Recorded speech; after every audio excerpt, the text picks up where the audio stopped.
Ya, selamat malam teman-teman. Bisa dengar suaraku semua ya?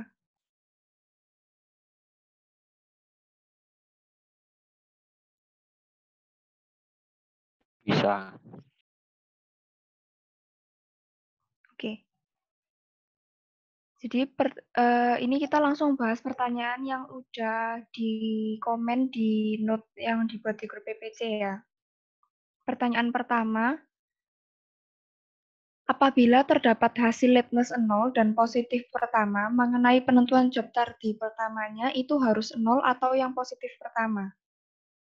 Nah, sekarang kita kembali ke definisi job tardi ya. Kalau kita lihat definisi job tardi itu apa? Job yang telat. Ya, tardi itu artinya telat ya. Berarti ini, jadi di sini tardiness itu adalah lateness suatu job jika job tersebut terlambat. Jika job tidak terlambat, tardiness dari job tersebut adalah 0. Artinya kalau lateness-nya 0, berarti dia itu tidak terlambat kan. Dia tepat waktu.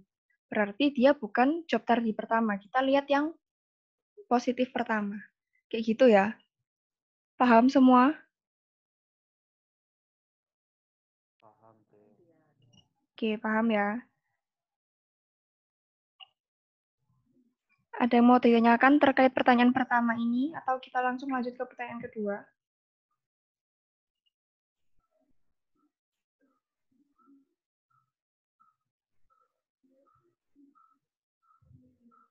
Nggak ada ya?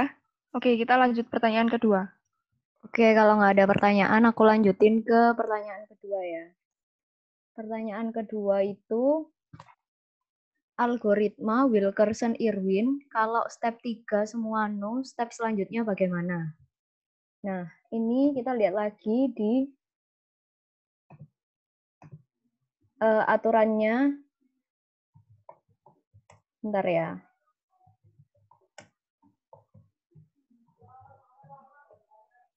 Kita lihat lagi di aturannya Wilkerson-Irwin.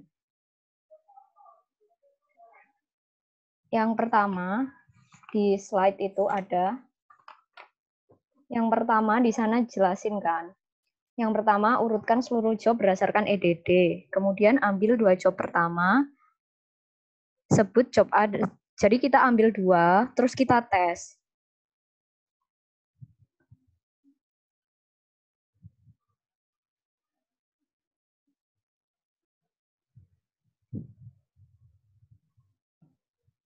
Bentar, tunggu slide-nya ya. Nah,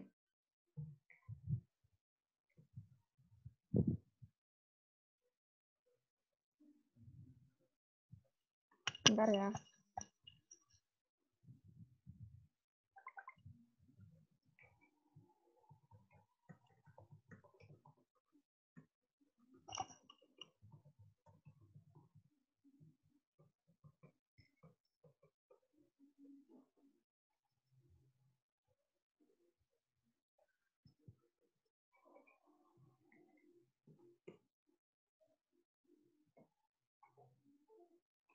Udah bisa kelihatan slide-nya?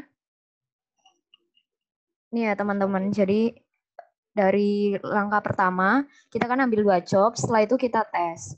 Kalau dia memenuhi maksimum waktu prosesnya lebih kecil daripada maksimum due date-nya, dia diletakkannya job A ke kolom alfa dan job B ke kolom beta. Tapi kalau nggak memenuhi sebaliknya. Terus kan lanjut ke langkah kedua. Langkah kedua, kita ambil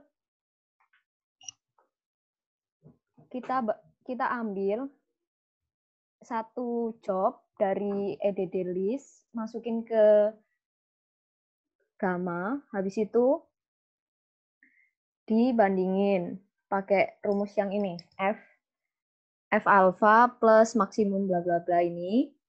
Setelah itu kalau memenuhi, kan dia yang alpha masuk ke job, yang beta maju, yang gamma juga maju. Terus ambil lagi dari EDD list kan. Nah, tapi kalau nggak memenuhi kan lanjut ke syarat ketiga, langkah ketiga. Di langkah ketiga itu, job yang di kolom beta dibalikin ke EDD list. Setelah itu, yang di kolom gamma maju ke kolom beta. Terus alfa sama betanya yang digabungin. Dites. Pakai ini persamaannya. Kalau masih no juga, nah ini pertanyaannya. Kalau masih no juga, langkah ketiga gimana? Lanjut ke langkah keempat. Nah, langkah keempat ini caranya, job pada kolom alfa dikembalikan ke EDD list. Jadi, nanti yang ada di alfa sebelumnya itu, kita balikin ke EDD list. Setelah itu, job yang sudah masuk jadwal, yang sebelumnya sudah dijadwalkan itu, kita kembalikan lagi ke kolom alfa. Jadi kan alfanya ganti tuh. Baru kita tes lagi pakai persamaan ketiga. Ada pertanyaan lagi?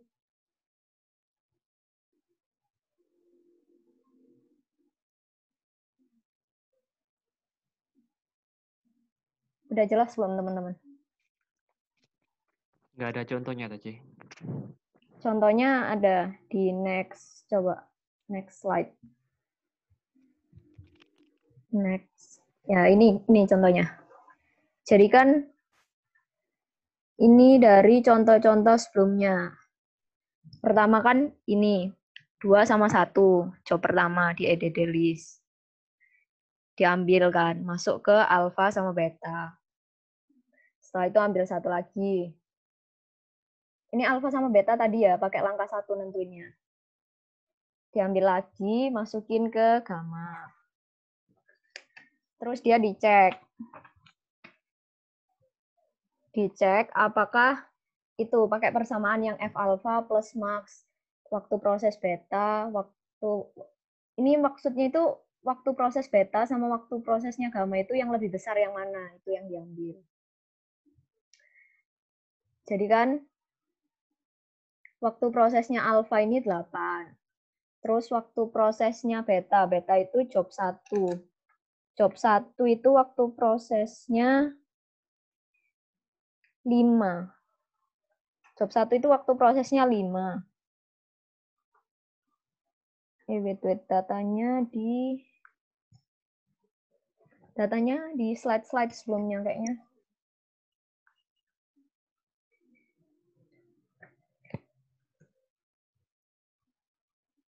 Nah, ini. Job 1 waktu prosesnya 5. Job 2 waktu prosesnya 6. Job 3, gamma ya, sorry. Jadi kan yang dibandingin beta sama gamma. Beta kan waktu prosesnya 5, gamma waktu prosesnya 6. Berarti kan gedean 6 tuh.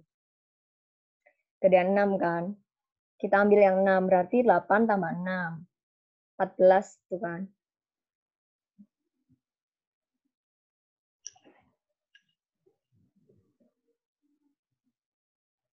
Bentar ya, teman. Sebentar ya, ini agak error share screen-nya.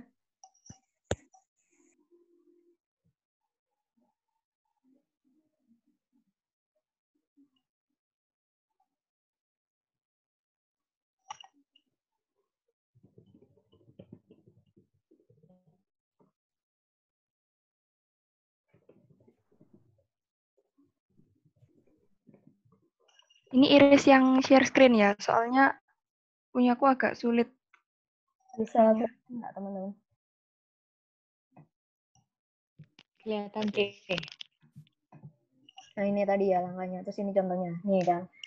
Beta itu job 1, gamma itu job 3. Waktu prosesnya job 1, 5. Waktu prosesnya job 3 itu 6. Jadi kan lebih besar 6. Kita ambil yang maksimum kan di sini. 6. 8 tambah 6. 14 kan. Terus kita lihat due date-nya beta sama gamma. Due date-nya beta itu 15.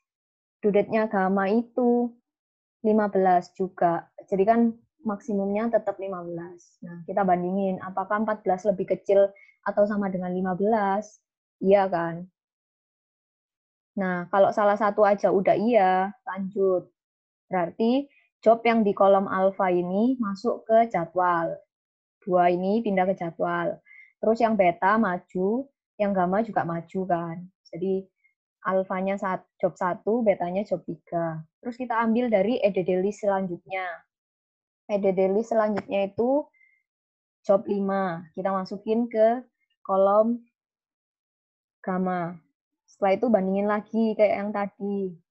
Kalau persamaan pertama ini tidak terpenuhi, kan 23 nggak lebih kecil dari 20 kan.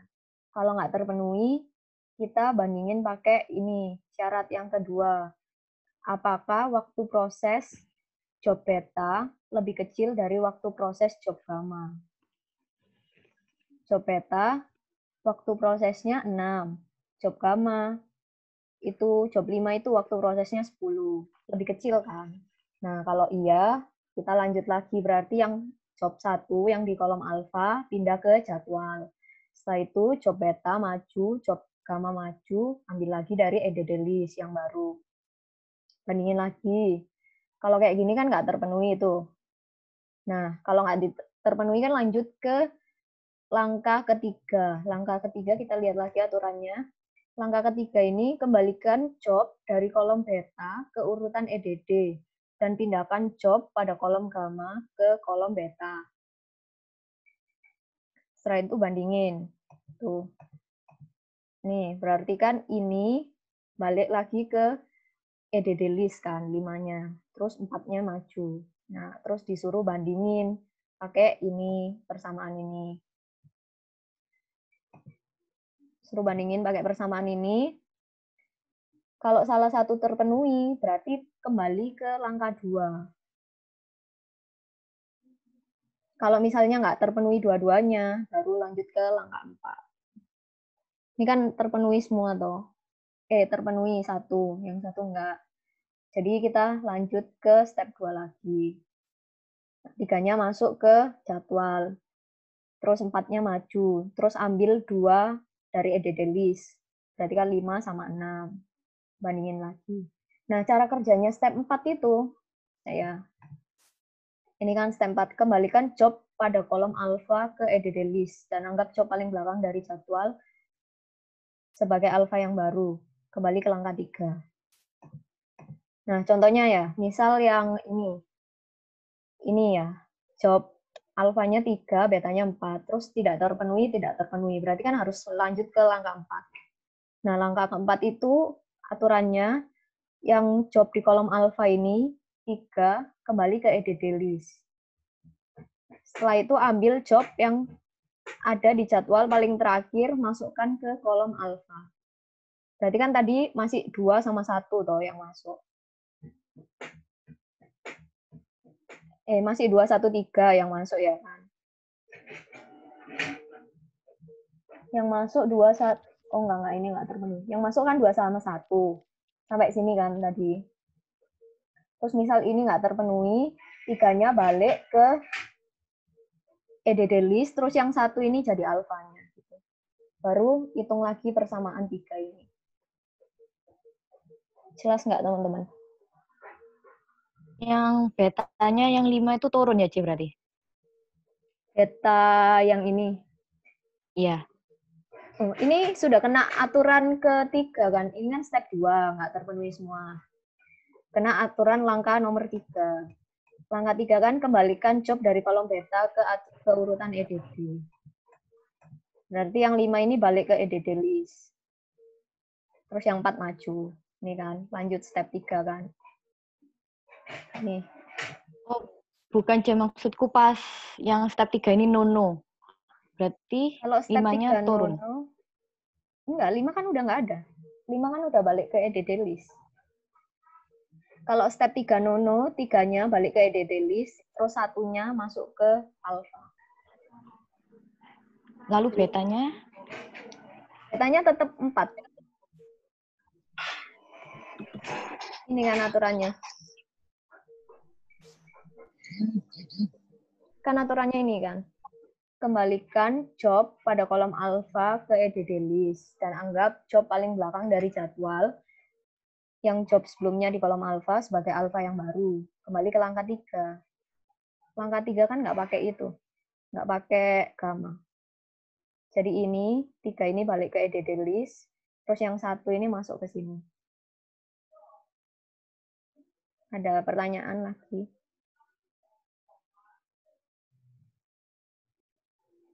Paham nggak teman-teman? C. Oke, kalau oke kita lanjut. C. Oh iya, Ya, paham. Misal kalau dari awal sudah no sampai langkah ketiga gimana sih? dari awal sudah no. Kan di Maksudnya awal kan C ya. dari yang paling atas tadi. Dari yang paling atas.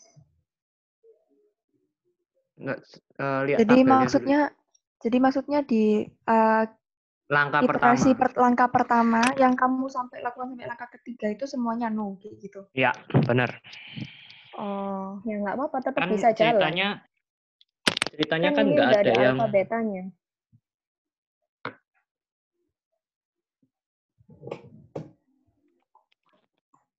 Kan udah ada alfa betanya, tetap bisa jalan dong.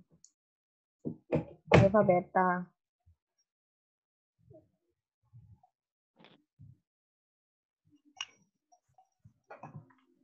Bentar.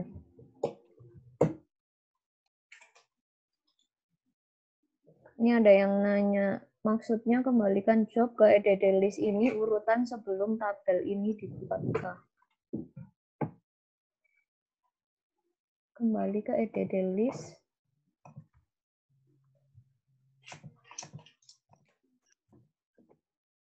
Ini yang kembali ke EDD list step 4. Job di kolom alfa. Pokoknya yang terakhir kita hitung.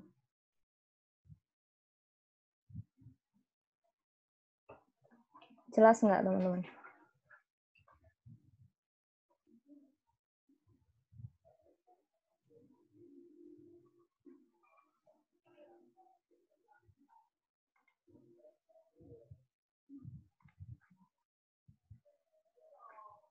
Oke, kalau udah jelas kita lanjut ke pertanyaan selanjutnya.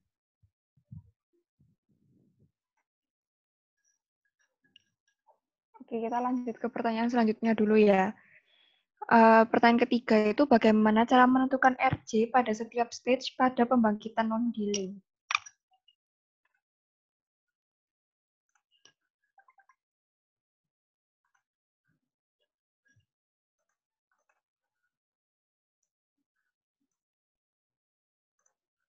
Nah, ini di pembangkitan non-delay ini, kalau kita lihat di sini kan ada 1, 1, 1, 2, 1, 2, 3, 1, 3, 4, 1, 2. Ini teman-teman tahu nggak maksudnya kayak gimana?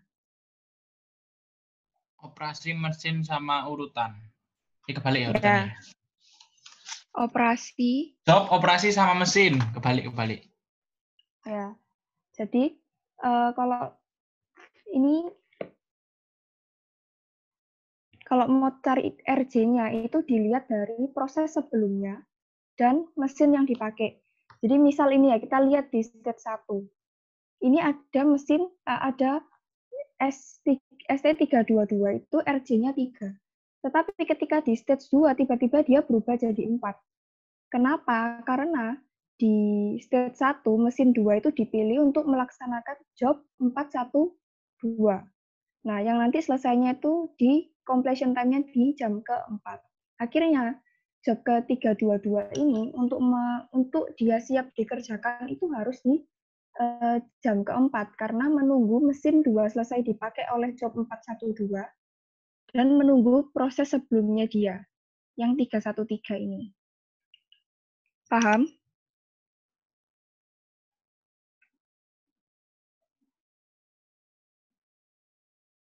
Gimana teman-teman paham? Tapi yang di C. Ya.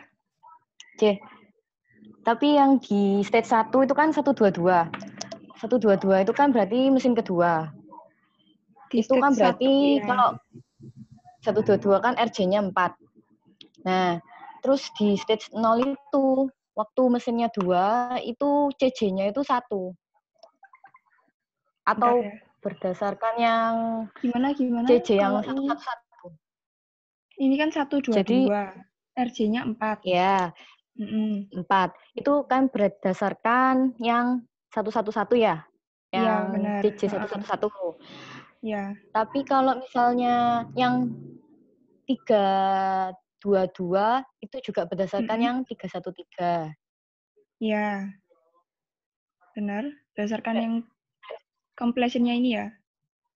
Ya, berarti Mm-mm. itu kayak berdasarkan mesin atau berdasarkan setelah urutan jobnya aja. Nah, itu yang dipertimbangkan ada 2. Yang dipertimbangkan tuh setelah mesin itu selesai digunakan dan kapan job sebelumnya selesai diproses. Dicari yang paling besar, karena kalau misalnya mesinnya masih dipakai kan sama aja, kita nggak bisa masukkan job baru kan. Kita harus tunggu mesinnya selesai dipakai.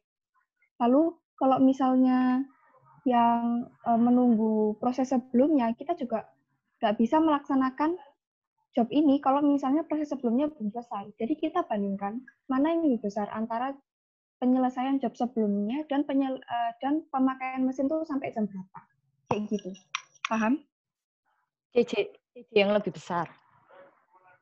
Dibandingkan antara CJ dengan CJ-nya mesin dibandingkan dengan CJ-nya job pendahulunya. Oh. Yang lebih besar yang dipilih aja. Iya, yang lebih besar yang dipilih. Oke, thank you, Ceh. Ya. Oke, paham ya? Tanya dong, kalau semuanya pas nanti nggak perlu tak tulis kolom mesin nggak apa-apa tuh ya. Toh kan bisa lihat dari Gantt chart. Maksudnya gimana? Pas kan lumayan toh kalau kita suruh ngisi satu-satu tabelnya dari state sampai FPST.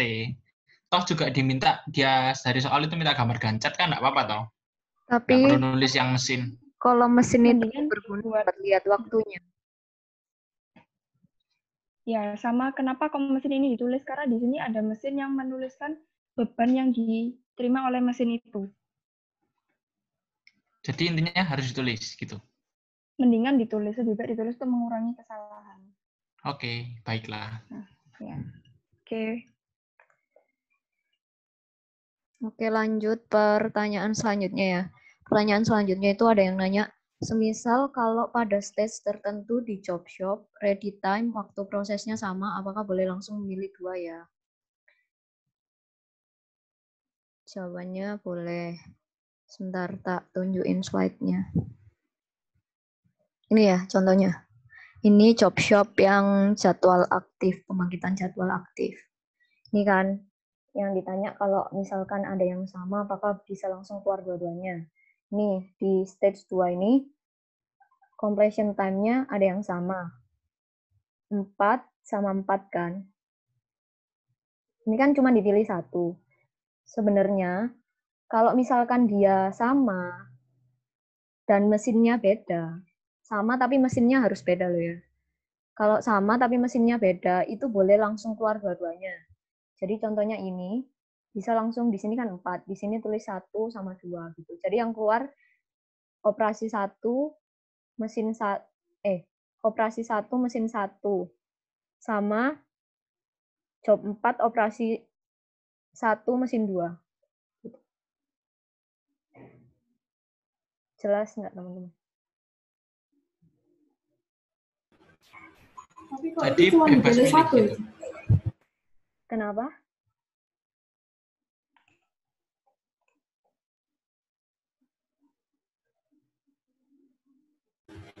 Tapi itu kok cuma dipilih satu kok ya? Ya, jadi kenapa kok ini dipilih 1? Karena kan kalian baru belajar toh. Takutnya kalau langsung 2 itu bisa resiko bingungnya itu lebih tinggi gitu. Kalau dipilih satu-satu juga sama aja kok. Ini di stage 3, itu pasti nanti yang kepilih 412 ini. Sama aja kalau langsung dikeluarin di sini. Tapi kalau kalian bingung ya mending satu-satu lebih aman sih. Benar kan? Kenapa? Sama-sama benar kan? Sama-sama? Kalau aku milih satu ataupun milih langsung 2 itu sama-sama benar ya? Iya, sama aja. Pilih 1 atau sama 2. Pilih 1 atau 2 langsung itu sama aja. Pasti nanti kalau kamu pilih 1 pun, stage selanjutnya pasti milih yang ini. Sama aja kalau langsung mau taruh di sini. Nanti stage 3-nya langsung ke langkah selanjutnya gitu.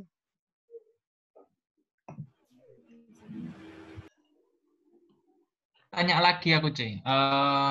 Temanku ada yang pernah tanya, kalau semuanya jumlah CJ-nya sama itu, kita harus milih waktu yang lebih kecil gitu. Apakah benar? Atau kita boleh bebas pilih? Kenapa kalau CJ-nya? Kalau CJ-nya sama, jumlahnya Ya. sama gitu loh. Tapi ada TIJ yang lebih kecil, kita pilih yang TIJ lebih kecil. Katanya DE sih, nggak tahu. Dia tanya sama Bu Olive katanya. Nah, yang benar yang mana? Kita bebas pilih atau kalau sama kita pilih yang tergantung TIJ yang lebih kecil ya? TIJ yang ini ya. Semisal yang di stage 2 kan sama-sama CJ-nya ada yang 4. 4 atau sama toh? Nah, karena 412 itu TJ-nya lebih kecil 3, berarti kita pilih TJ yang pilih 412 gitu katanya. Tapi enggak sih, buktinya ini ditulisnya pilihnya yang completion time-nya 4, terus pilih mesin 1. Kalau harusnya, Berarti intinya kita bebas pilih gitu. iya, kalau di catatanku sih boleh 2. Oke, baiklah. Dulu yang ngajar Pak Steph. Ada pertanyaan lagi?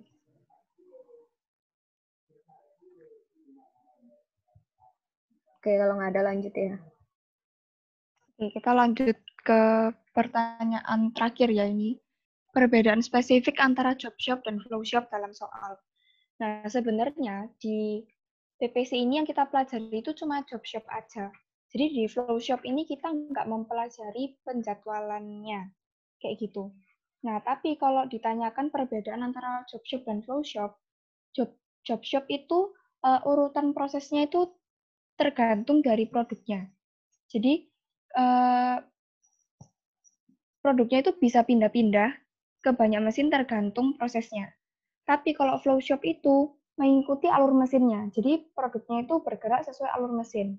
Kayak gitu. Cuma kalau di PPC kita nggak ada penjadwalan untuk flow shop. Jadi kita cuma belajar untuk job shop. Jadi kalau di soal sebenarnya pasti kita pakai job shop, ya, nggak pakai flow shop. Kayak gitu. Gimana? Jelas?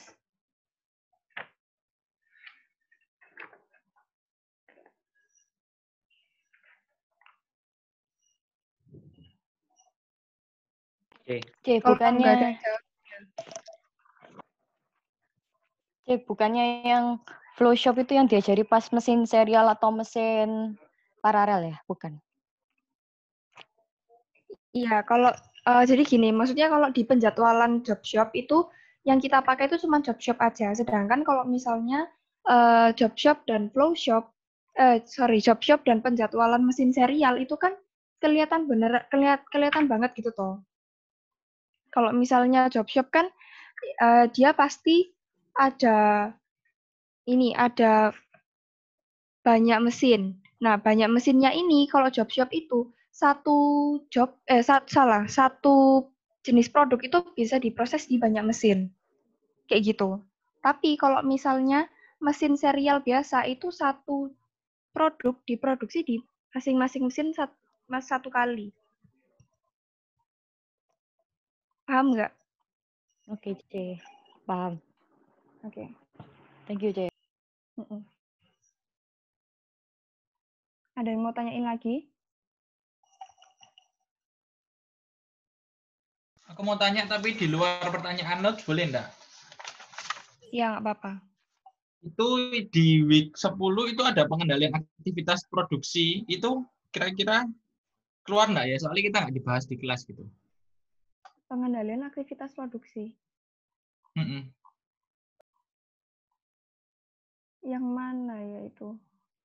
Yang tentang kayak gimana ya? Bentar-bentar Ada aku shop floor share. control gitu. Oh, yang operation overlapping apa-apa itu ya? Ya, overlapping itu maksudnya apa ya? Itu nggak dijelaskan. Kira-kira keluar nggak? Yang ini. Oh, oke. Bisa keluar, bisa Ya, enggak sih? itu. Jarang, tapi bisa keluar. Aku nggak ngerti sih baca skemanya itu gimana artinya. Yang kamu nggak ngerti yang mana? Baca skemanya itu dan rumus-rumus Q-T itu gimana? Q1, Q kali PA min SB per PA plus PB itu. Nah. Q itu batch-nya. Terus P-nya itu waktu prosesnya. T-nya itu waktu transitnya. S-nya itu waktu setup-nya. Jadi intinya gini, kamu tuh punya satu batch besar, anggaplah isinya 200 gitu ya. Nah, terus kamu itu mau melakukan operation overlapping untuk menghemat waktu. Nah, kamu bagi jadi 2 batch kecil, yaitu ada Q1 dan Q2, kayak gitu. Lek sing di contoh soalnya aja coba dibahas. Soalnya Contoh. solusinya kosong tuh jawabannya. Di Nah, slide ini. ke-20. Ini nih contoh ya. Jika jumlah total produksi 100 unit di proses pertama pada operasi A dengan waktu standar 40 menit per unit. Kemudian dilanjutkan dengan operasi B dengan waktu standar 10 menit per unit. Dan waktu transfer antara operasi A dan B selama 30 menit. Tentukan minimum ukuran batch yang harus diproses pada operasi A sebelum dipindahkan ke operasi B. Nah, Q-nya kan 100 unit total produksinya. Terus PA-nya Oh, 100 itu bukan Q1, ta? Soalnya pada operasi A kan. Operasi A itu nama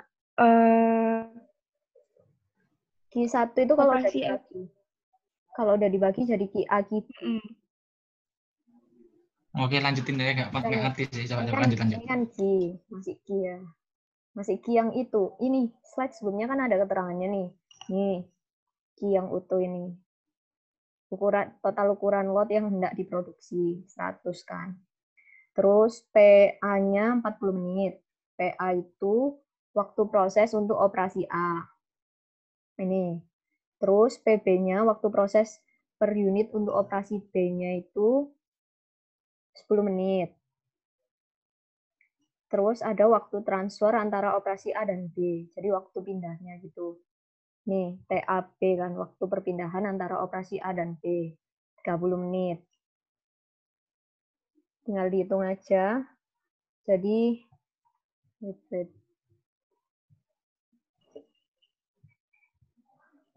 kita coba nulis di sini. Jadi, dihitung Q1-nya. Pakai rumus yang ini. Ini. Pakai rumus ini dihitung Q1-nya.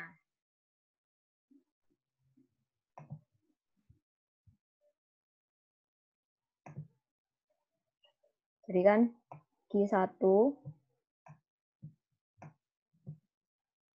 lebih besar sama dengan Q biasa kan, Q 100 dikali sama PA-nya. PA-nya 40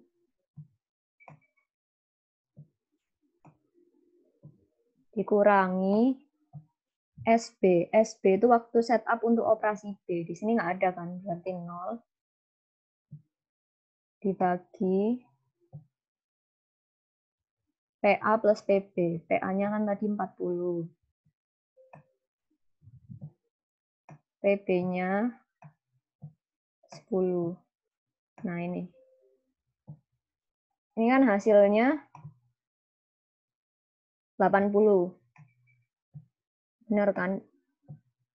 4.000 dibagi 50 benar 80.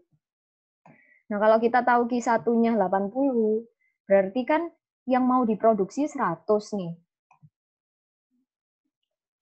Yang Q1 80, berarti Q2-nya 100 dikurangi 80, 20 gitu. Jelas nggak? Berarti kalau nggak diketahui setupnya asumsinya 0 gitu. Iya. Oke, baiklah. Makasih. Iya. Ada lagi yang mau tanyain?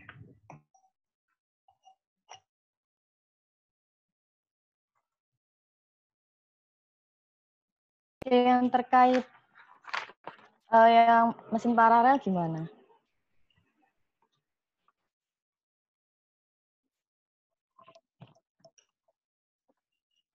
Yang latihan apa yang contoh soal itu ya? Iya. Yang contoh soal itu akan dibahas nanti hari Rabu supaya yang lainnya yang nggak kesempatan ikut hari ini bisa ikut yang hari Rabu juga kayak gitu. Mungkin kalau ada Oke, C. pertanyaan-pertanyaan Thank yang you. lain bisa tanyakan di sana juga. Oke, C. Thank you.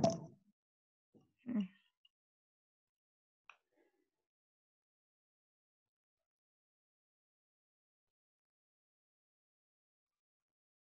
Ada lagi yang mau tanyain?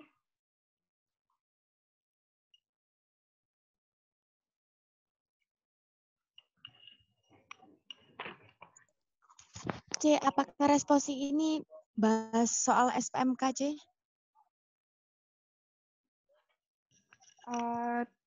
Belum tentu, kenapa? Kalau ada yang tanya ini, kita bantu jawab.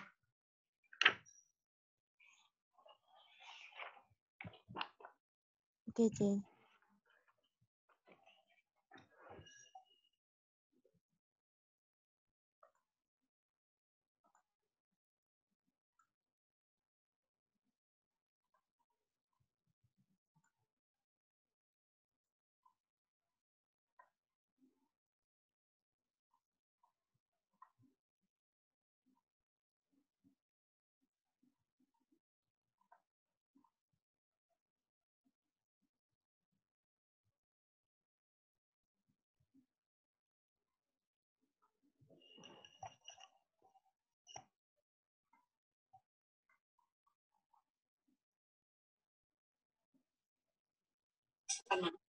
Oh, ini ada yang tanya, bentar. Ada yang tanya, C, semisal di CDS ada 4 mesin, cara kerjanya gimana? Kalau di CDS ada 4 mesin, caranya itu kalian buat, jadi kan itu kalian bandingkan tuh. Yang paling luar kiri dengan paling luar kanan. Bentar. Ngomongin loh kalau yang ini.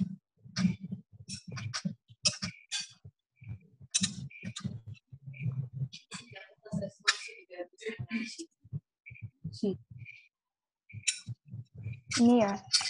Jadi yang di CDS ini kan kalian set K sama dengan 1, hitung TI 1 bintang dan TI 2 bintang. Nah, itu maksudnya kalian bandingkan waktu proses di mesin 1 dan waktu proses di mesin 2. Kayak gitu. Nah, kalau misalnya mesinnya ada 4, berarti 1 plus 2, terus dibandingkan dengan 3 plus 4. Kayak gitu. Cukup jelas?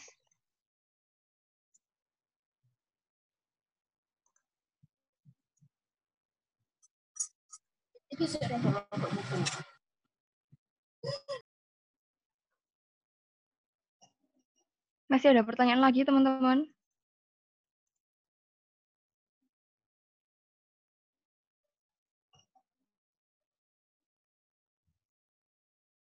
Oke, kalau nggak ada, untuk latihan-latihan soalnya akan dibahas di hari Rabu. Jangan lupa untuk ikut responsi yang hari Rabu juga, jam 16.40 ya.